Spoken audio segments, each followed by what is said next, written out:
Hello students, now this is the next chapter.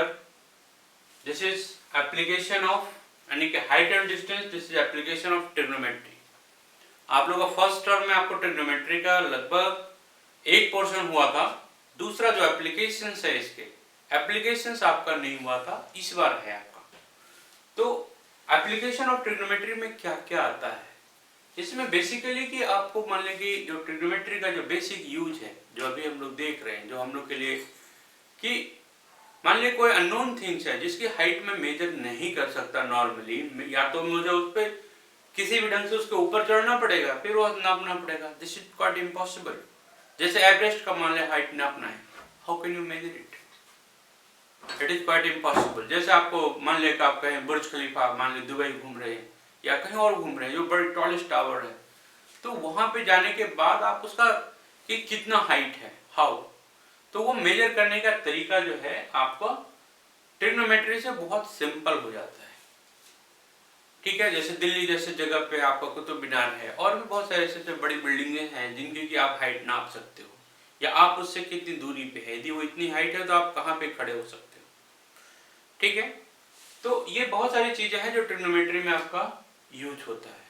और आप लोग को पता है कि ट्रिग्नोमेट्री में हाइट एंड डिस्टेंस में ओनली रेशियोज का यूज होता है, ना कि यहाँ पे आपका कोई आइडेंटिटी या कुछ नहीं, नथिंग.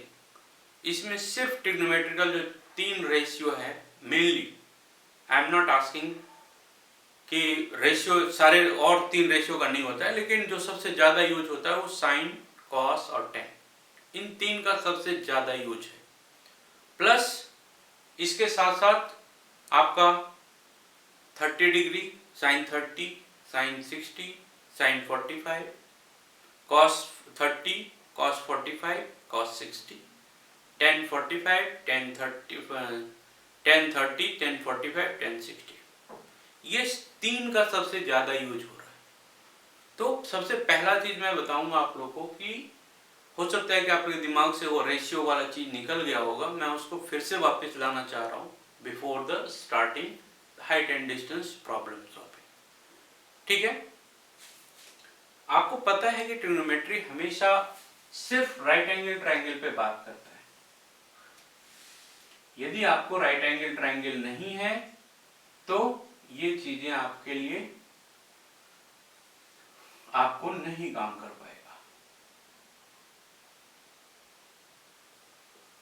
ठीक है, दूसरी चीज, किसी भी ट्रायंगल के लिए आपके लिए ओनली इन द ज्योमेट्री सिर्फ बेस आपका, यदि इस ट्रायंगल की बात करें तो this is the base and this is the perpendicular. ठीक है, but in case of trigonometry the base and perpendicular is change according to the angle. Here आप देख रहे हैं कि थीटा है, थीटा एक एंगल है. फॉर थीटा के लिए क्या होगा, फॉर एंगल थीटा के लिए, सॉरी थीटा के लिए what is base? Base is this BC. BC is base. AB is what? Perpendicular, P बोलते हैं इसको, एंड AC हाइपोटेन्यूज है ही H. ठीक है, लेकिन यदि मैं इस चीज को फिर से बोलूं कि for angle phi, angle phi के लिए बेस कौन सा? यहां पे बेस आपका ये आ जाएगा, because this phi is based on this side. तो here AB is base, BC is perpendicular for that, and AC is hypotenuse. ठीक है, बेसिक चीजें, ये चीजें समझना पड़ेगा कि एंगल कौन सा ले रहे हो. एंगल यदि ये है तो बेस ये होगा, एंगल ये है बेस ये होगा. ठीक है, ज्योमेट्री में ऐसा नहीं था. ज्योमेट्री में ऐसा नहीं था. ज्योमेट्री में ट्रायंगल का बेस एक ही होता था, कंसीडर किया जाता था दिस इज द बेस. ठीक है, नाउ अब आपको 6 रेशियो पता होने चाहिए कि क्या है. मान लिया यदि मैं थीटा लेता हूं, सबसे पहला चीज है theta, sign theta. Sine theta is what? Perpendicular upon hypotenuse. In case of side में यदि मैं लिखता हूँ वो ज्यादा आपके लिए इंपॉर्टेंट होगा और अच्छा रहेगा, समझने में आसानी होगी। What is P for theta? AB। What is H? AC। cos theta B by H। What is base? BC AC। tan theta P by B AB by BC। उसी ढंग से आपका cot theta B by P। आप लोग पहले भी पढ़े होंगे कि cot is equal to 1 reciprocal of 10, तो यहाँ पर भी रेसिप्रोकल ऑफ 10। ठीक है। sec theta reciprocal of cos। What is reciprocal of cos? AC upon BC। ठीक है। cosec theta reciprocal of sine H by P AC by AB। ये तो हो गया थीटा के हिसाब से, यानी इस साइड, इस एंगल के हिसाब से। अब now if I want to take these 6 ratio in the terms of phi, then what will happen? वो कैसा दिखेगा और उसमें क्या क्या आएगा? देखिए, sin phi is equal to what? Ratio same रहेगा, परपेंडिकुलर बाय एच ही रहेगा, लेकिन वो परपेंडिकुलर इसमें कौन सा है? परपेंडिकुलर इसका है BC, जो मैंने पहले मिटा दिया हूं अभी, AC। cos phi is equal to B by H। B क्या है? AB by AC। tan phi P by B BC by AB। cot phi B by P AB by BC। sec phi H by B AC by AB। cosec phi H by P AC by BC। ठीक है, दोनों angle के हिसाब से आपका ये आ गया। ये आपको पहले भी पढ़ाया गया था, मैंने रिकैप करवाया है, नथिंग मोर। ठीक है, चलिए नेक्स्ट स्टेप में इसमें क्या है, आपको angle, what is the value of sine theta, sine 30, sine 45, sine 60, sine 90, sine 0, यानी जो भी चीज है वैल्यू, जो साइन का जो एग्जैक्ट वैल्यू है, आपको हर एक ट्रिग्नोमेट्रिकल एंगल का आप वैल्यू नहीं निकाल सकते हो विदाउट ट्रिग्नोमेट्रिकल टेबल। तो आपको बहुत अभी, क्योंकि this is a beginning for the trigonometry, तो यहाँ पे फिक्स वैल्यू है कि आपको जैसे 0, 30, 45, 60, 90, लेकिन आप जब बड़े क्लास में जाओगे तो इसका हर एक, इसका ट्रिग्नोमेट्रिकल टेबल एक दिया जाता है। अभी आपको फिक्स वैल्यू सिर्फ इतना दिया हुआ है। ठीक है, तो अभी आपको सिर्फ इसी पे होगा, जो भी बातचीत होगी, जो भी क्वेश्चंस आएंगे वो फिक्स वैल्यू पे आएंगे। फिक्स वैल्यू आपको याद करने का जो मेरा तरीका है, मैं एक बार दिखाता हूँ, और ये बहुत सिंपल है, आप लोग बहुत ज्यादा परेशान ना हो उसमें। सिर्फ आपको साइन का याद रखना है कि साइन का पहला 0 क्या है। मैं एक बार लिखना चाहता हूं। अब यहाँ पे रेशियो साइन थीटा क्या होगा? साइन थीटा मीन्स थीटा यदि 0 है तो इसकी वैल्यू 0, 30 है मतलब 1/2, 45 1/√2, साइन 60 √3/2, साइन 90 1। सिर्फ इसको याद रखना है हमेशा। उसका देखिए मैं क्या लिखता हूं, cos थीटा, साइन 0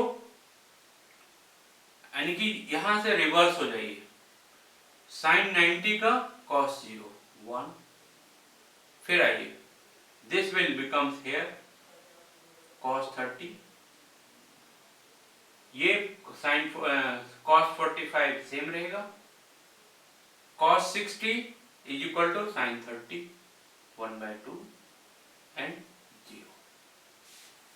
देखिए जो 90 था वहां 0, 60 30 45 45 this, ठीक है। Again 30 tan 30 tan theta, tan theta क्या होता है? tan थीटा होता है आपको, tan theta is equal to हम लिखते हैं sine theta upon cos theta. और ऐसा क्यों लिखते हैं? क्योंकि साइन का वैल्यू आपको क्या पता है? पता है ना आपको कि p/h होता है और cos थीटा b/h होता है। यदि आप इसको देखेंगे तो ये h गया, p/b, this is equal to tan theta. ठीक है, यहां भी वो कोशिश करिए, tan theta sine 0 0/1 0, tan theta 1/√3 1 √3 not defined,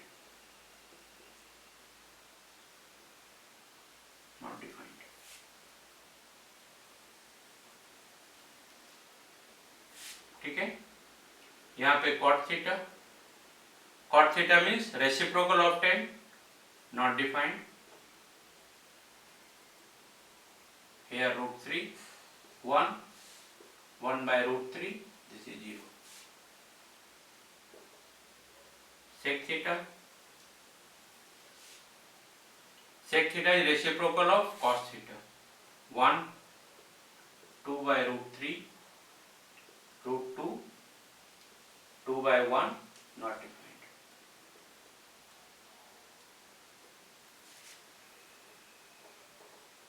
cosec theta reciprocal of sin theta, this is not defined, 2 √2 2/√3, this is 1। इतना ही है, ये आपके बुक में भी लिखा हुआ है, ठीक है, ये आपके बुक में लिखा हुआ है, आप उसको नोट करिए, रट लीजिए, कम से कम ये तो रट लीजिए, कम से कम ये 3 याद रहेगा, आपका 90% काम हो जाएगा, ठीक है। अब एक चीज आता है इसमें, हाइट एंड डिस्टेंस के केस में एक होता है एंगल ऑफ एलिवेशन और दूसरा होता है angle of depression. What do you mean by angle of elevation? Elevation जैसे कि आप यहाँ पे मान लीजिए कोई टावर है यहाँ पे, and you are standing on the floor और बेस ऑफ द टावर, ठीक है, आप यहाँ पे कोई चीज देख रहे हैं, आपका आई साइट यहाँ है, यानी आप यहाँ से इस चीज को देख रहे हो, तो क्या होगा?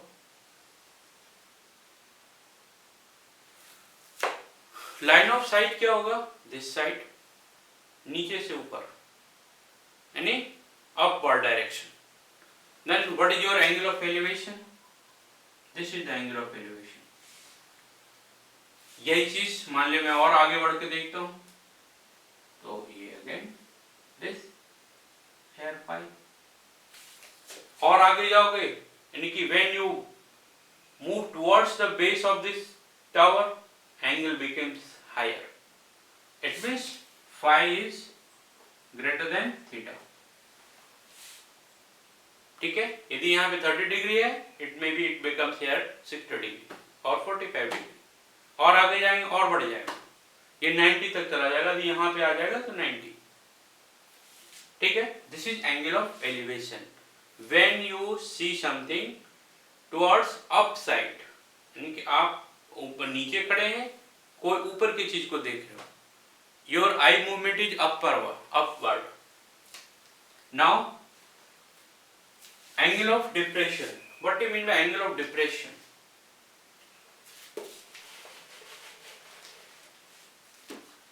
डिप्रेशन में क्या होता है, अब जैसे मान लीजिए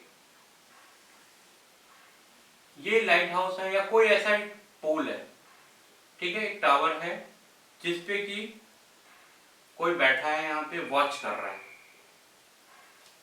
इस साइड भी उस साइड भी, या कोई एक साइड जो भी दोस्तों, ठीक है।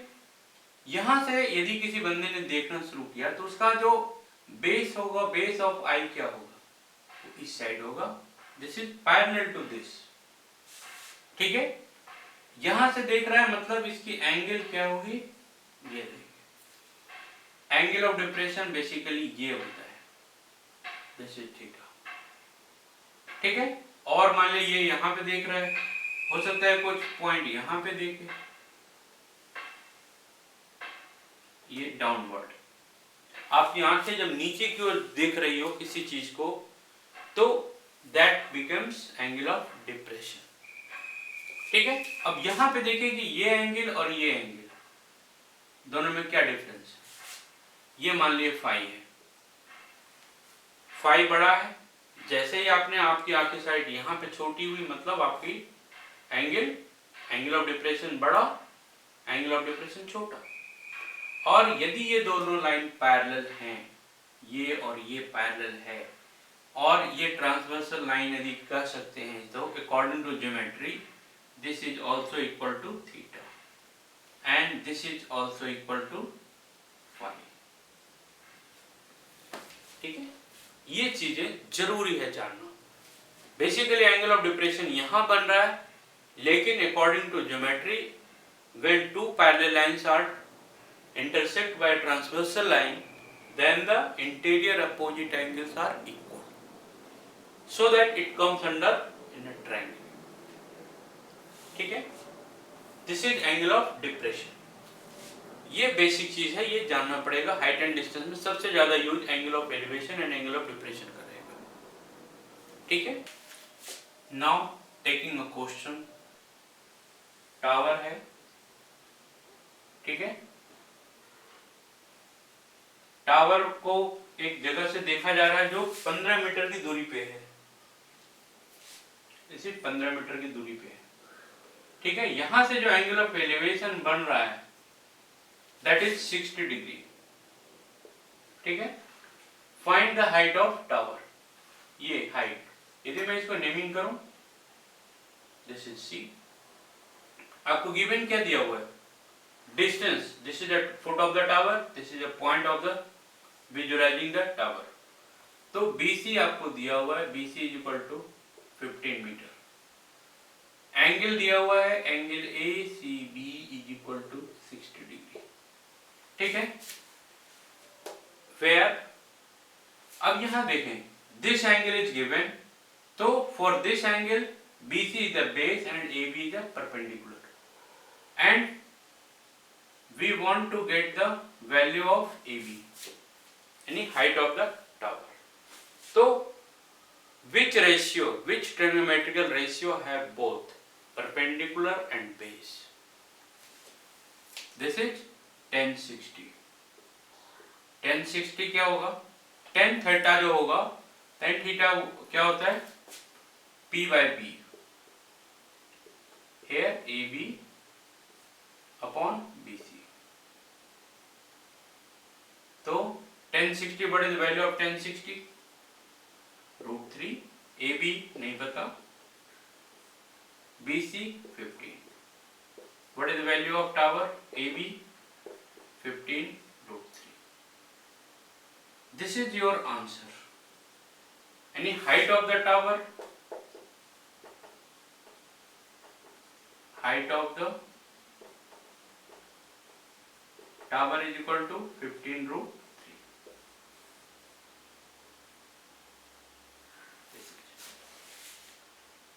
क्वेश्चन बहुत बड़ा दिखेगा लेकिन आपका आंसर बहुत सिंपल निकलेगा, बहुत छोटा।